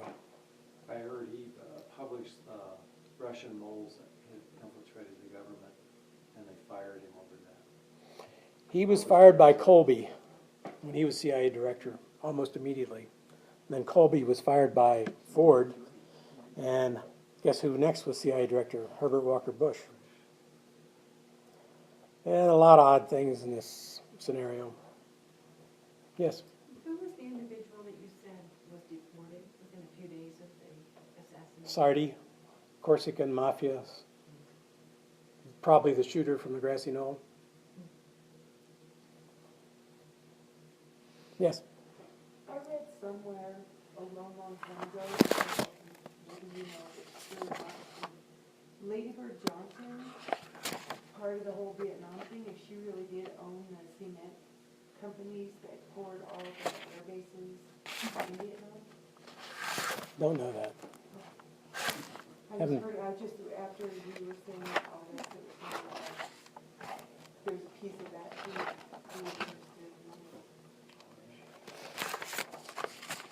They made a lot of money. Yes? Hal, not much has been said tonight about the Secret Service. And there has recently a 2010 copy, and some of you may or may not be aware of it. This is an acquaintance of mine, a fellow by the name of Gerald Blaine. And he was part of the Kennedy detail. And maybe some of you have read it, maybe you haven't. The main focus of this is on Clint Hill. Clint Hill was the fellow that jumped, the agent jumped on the back of the car. Not going to go into any great, detail on this. Like I said, it was written by Blaine and this Lisa Cubbin, and there's a sequel to this. The sequel is a book that was recently, just came out, written by the fellow, who did I say that was? Clint. Clint Hill. Clint. He has just recently written a book that just came out. So it might be this may be some interesting reading for some of you folks that would really like to take a look at from a Secret Service perspective. And there's really not too much said. They more or less agreed. Of course, they had to with the Warren Commission, and maybe Hal has followed up with some questions. Well, the interesting part of the Secret Service, and I think they're great guys, on this first page you see these two turns that were made. That wasn't in the original parade plan for Kennedy. He was supposed to go straight to the interstate. And if you see the pictures, when they make the turn on Houston Street, and by the way, Oswald or whoever would have had a clear shot on Houston, it wasn't taken. It wasn't taken until they turned on Elm. But they had to stop this car almost totally to make that turn, and it was going very slow down Elm. The police chief was told by the Secret Service or by the principals of the White House, you don't need any coverage after this intersection. So there was no deputies and no city police in the kill zone, we call it. That's interesting. Why did it go there? There was no crowds. Why didn't it continue to the underpass? Straight through, which it should have. Should have never made this jog. Somebody set this thing up. Not saying it was the Secret Service. Somebody else was setting this up to make this happen. That's a very interesting thing. And the thing I don't understand, I was talking to Agatha today, Roy Kellerman was in the right-hand side of Kennedy's car. He heard the first shot. Why didn't he get out of his seat and cover Kennedy? I mean, he had a few seconds, 3 or 4 seconds. He never left his seat. I could never understand and never heard an explanation why Kellerman didn't. When Clint Hill ran from the Secret Service backup car and almost got killed jumping on there, because that's when Gear, the driver of Kennedy's car, mashed the gas. He didn't know he was trying to get on the back of the car. What happened to Kellerman? Never understood that. Going through this, I'm sure the Joint Chiefs were upset by the headline, U.S. troops out of Vietnam by 65. This next page shows figures. Unfortunately, the Xerox isn't as good as my photos that show people behind the fence. People were running to the fence after the shots fired. If they weren't coming from there, why are they running there? The windshield wasn't hit, and it shows that it was. The next sequence is actually the headshot, but it doesn't. It's in color and doesn't show up. This bullet never happened in the windshield. I didn't mention LBJ had the car washed. It was flown back to the White House garage, washed, and sent to Hess and Eisenhart, who are armors of cars, a famous car company in Cincinnati, Ohio, and had the car completely torn apart and added steel and everything else, made it bulletproof on the sides. But the evidence was destroyed. All the evidence in this car and the bullet fragments were destroyed. You don't do that in a murder investigation. The head wound, and this was an odd picture too. Johnson looked at a Texas congressman to his right after the swearing in and winked to him. Not the kind of thing you do on a day like that. It's like, now I made it. May not mean anything, but next page, it's a picture of Ruby up here on the right-hand side at the press conference correcting the district attorney. Ruby shooting Oswald in the basement. This next picture isn't very good, but this is this militaire guy from Florida, and that's him standing in Dallas the day of the assassination. He flew from Florida up to see it. And the other people, Roselli, Traficani, Marcello, Hoffa, Guy Bannister, David Ferry, Madeline Brown, Judith Exner, who was Judith Campbell Exner, who was the girlfriend of Sam Garnacia and also of JFK. Picture of Sam Garnacia, who was murdered. And then these little pictures are a bunch of CIA people that were involved with the work against Castro, and I think turned around and used some of their expertise. There's Bill Harvey on the last page, or next to last page, on Kennedy. Roscoe White, who I don't know if he actually killed Tibbet. Jim Braden, who was probably a shooter. And then also a newspaper article that Nixon predicted Kennedy dropping Johnson. And then the superimposed picture of which is on the cover of Life magazine, when Oswald saw this, police headquarters, said, "Yeah, that's my face, but that's not my body."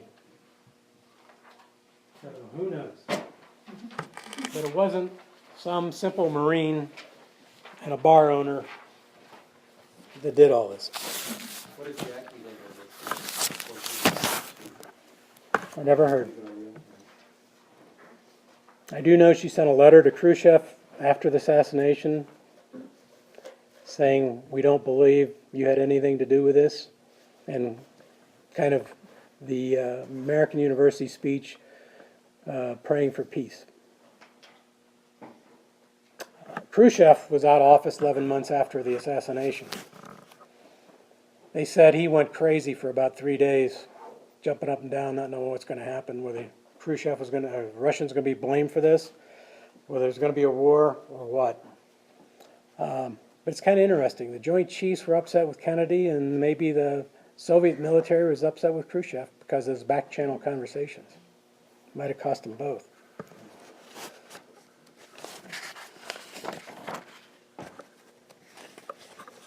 You want to hear a little bit more? Well, you've had it.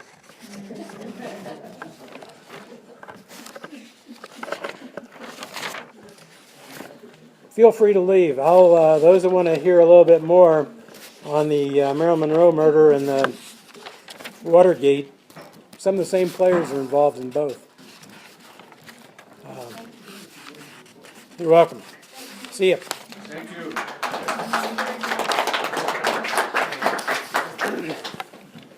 I'll be brief. I'm tired too. Marilyn Monroe carried on an affair with John Kennedy and later Bobby Kennedy. There was a movie, I just saw parts of it on television, where the player Bobby Kennedy went over to break it off with Marilyn, and she was going to tell all. Well, this was the most interesting thing to me, is the FBI and the Mafia were both bugging her phone. They knew all about the affair. She was killed by acute barbiturate poisoning. She'd have to swallow 77 to 88 pills to take the amount of that was in her colon. Her stomach was empty. The death scene was cleaned up, looked staged to LAPD Commander Jack Clemens, the watch commander who was first officer on the scene. The death was at 10 p.m. and the police were called at 4:20 a.m. She had bruises on her lower back, arms, back of both legs. A window to the bathroom in the bedroom was forcibly broken. There was no water near her bed for her to take pills. There was no vomiting. The coroner said she died from this barbiturates being inserted in her colon. Bobby Kennedy had visited Maryland that day, again, to break off this relationship between him and Jack. The belief is the mafia killed her. It was a mafia hit. But put the blame on Bobby because they could prove Bobby was there that day. But it didn't work. Hoover knew what happened. He told Bobby that he knew he was there that day, and that was the end of it. One of the things I could never understand, which got me started in the Kennedy assassination, was Watergate. And I remember Nixon asked CIA Director Helms to call the FBI to call off the investigation.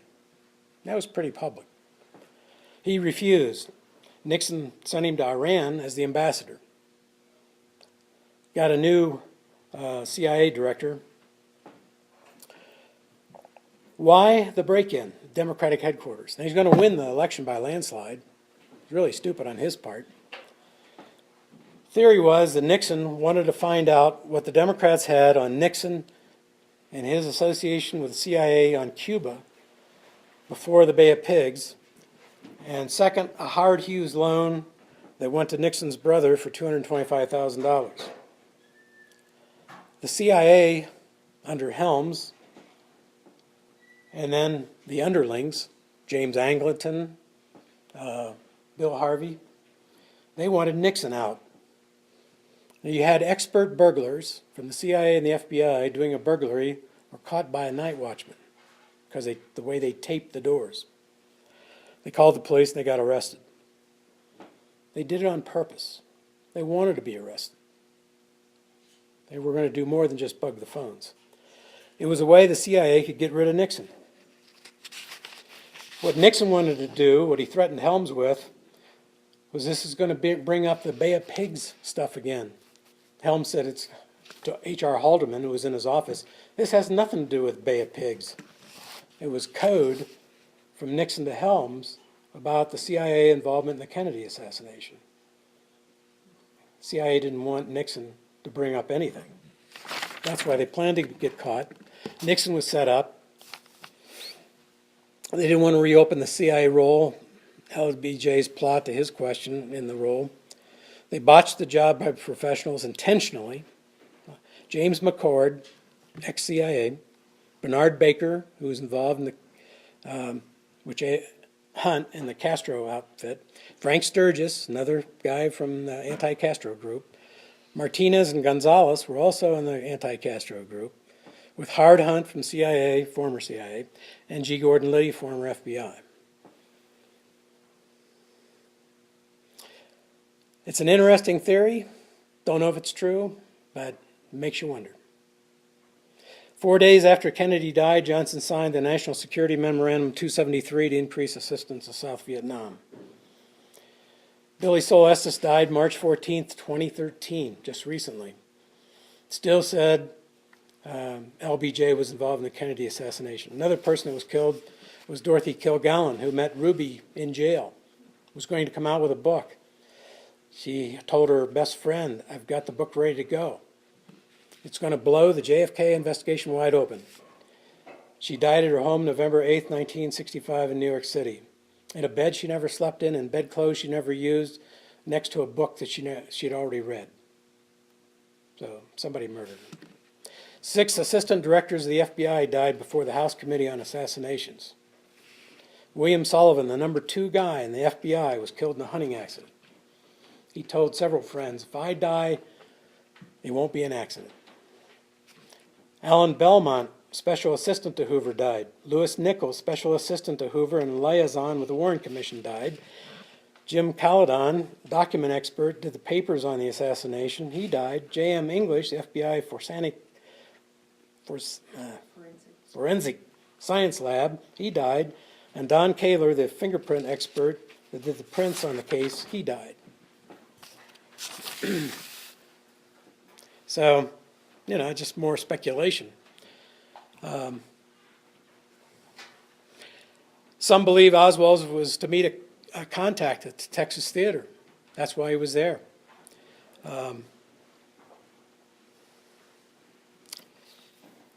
In 1964, Hoover was asked privately whether Oswald was really the assassin. This never got a lot of publicity. He said, quote, "If I told you what really happened, it would be very dangerous to the country. Our whole political system would be disrupted." So there you have it. Who knows? Yes? Yeah, did you say that it appears that the mafia killed Marilyn Monroe? Yeah. Yeah. When I was in LA practicing, I forget, we happened to talk to the coroner. Anyway, she had multiple excoriations in her rectum from suppository administration of the barbiturate. So Yeah. It's not the way you commit suicide. Pardon? It's not the way you commit suicide, No, you don't put barbiturates up your rectum to commit suicide, no. but that's what happened. But that's how she got the dose. Yeah. Yep. I heard another reason that they wanted to get rid of him is he was going to supposedly get rid of the Federal Reserve. You ever heard that one too? Yeah, I've heard of that. Yeah. It's one of the speculations. There's so much out there. Yeah. I tried to reduce this to what I think makes the most sense and reduce it to the very core groups. There's a lot more out there, believe me. That's 2,000 books you can read. But I think it makes a lot of sense. There was a crossfire. I mean, William Sheridan, Bobby Kennedy's assistant, ex-FBI agent, went down there. He came back with shooters from 3 directions. It's all there. I mean, I think they knew it. They just covered it up. Bobby wanted to find out who did it. He was going to wait till he got the White House. He didn't live to do it. And maybe that's a reason why he was executed, because he could have been president. And an interesting thing, which is another whole story, his assassination, the coroner ruled that his headshot in the back by his ear was from 1 to 3 inches because of the flash burns on his skin and hair. Sirhan was never more than 6 feet close to Kennedy. So they think, obviously, there's a second shooter, but they could never figure out who it was. He's still alive, isn't he, Sir Hans? Yeah, he's got a life sentence. He's still alive. And he was, if you ever seen the movie Manchurian Candidate, he was, what witnesses said was like that. He was talking to people, energetic, and then all of a sudden his personality totally changed, like somebody gave the code word and he carried out the shooting. Okay. What did you make of that film reel on the rails the other night? Interesting story, but some of it was Was true. there anything that you saw that you didn't hear about before that made sense? I can't remember if they talked about a shooter from the Daltex building besides the book depository. I don't think they talked about the grassy knoll. But they talked about a second shooter from the Daltex building. Or maybe I'm confused with what Fox had on the other day. They talked about a second shooter. No, they talked about the Secret Service agent, and because the only reason the 2 guys in front of him, within inches of him, never said that and told the FBI it was the grassy knoll. If you have a 223 going off in your ear, you would have said something. He denied it. Hickey said it never happened, sued the newspaper, settled out of court. At the time, that was brought up in the first book. I read the book. Mortal Air was the name of the book. Sounded far-fetched to me because there's too many Secret Service agents in that car.